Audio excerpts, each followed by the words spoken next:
You probably rely on cold boxes and vaccine carriers almost every day, whether you're transporting vaccines or storing them temporarily. Both types of insulated containers are lined with prepared water packs and protect vaccines from extreme and damaging heat or cold. Cold boxes are larger than vaccine carriers. Not only do they carry more vaccines and diluents, they can also hold more water packs and store vaccines for a longer period. They are often used to transport larger or longer vaccine shipments or to store vaccines if there is a power outage, the refrigerator breaks down, or is being defrosted. And they may be used to store frozen water packs, such as during an emergency or before a campaign. Vaccine carriers typically hold 4 water packs. These smaller containers are most often used for outreach sessions. They may also be used for short-term storage of vaccines. So how do you choose which model to use?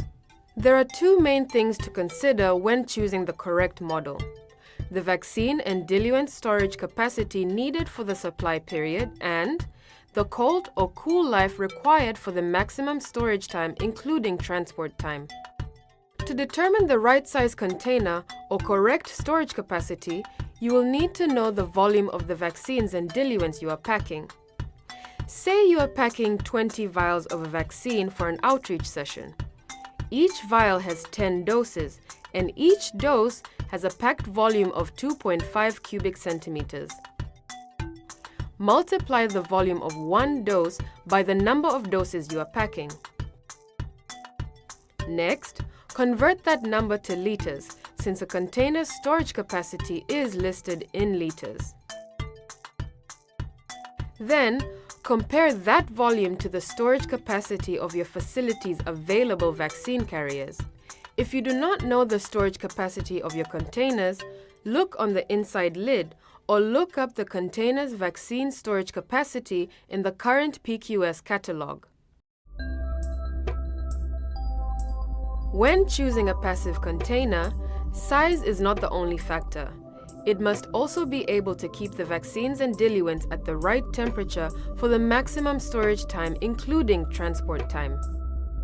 A vaccine container's cold life is how long the closed container, lined with frozen ice packs, can maintain a temperature below 10 degrees Celsius while at a constant ambient temperature of 43 degrees Celsius. Current pre-qualified cold boxes have a maximum cold life of 2 to 7 days. Vaccine carriers have a cold life between 18 and 50 hours. A vaccine container's cool life is how long the closed container, lined with cool water packs that have been stored in a refrigerator, can maintain a temperature below 20 degrees Celsius while at a constant ambient temperature of 43 degrees Celsius. Current pre-qualified cold boxes have a maximum cool life of 12 hours to 2 days. Vaccine carriers have a cool life between 3 and 18 hours. There are 2 other considerations when choosing a vaccine carrier or cold box.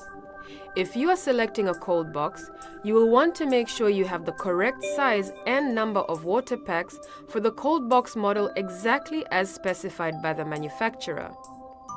If you are selecting a vaccine carrier, think about how you are traveling. For example, you will have different requirements for a vaccine carrier you will carry on foot and one you will carry on the back of a motorcycle. Now you know the things to consider when choosing a passive container.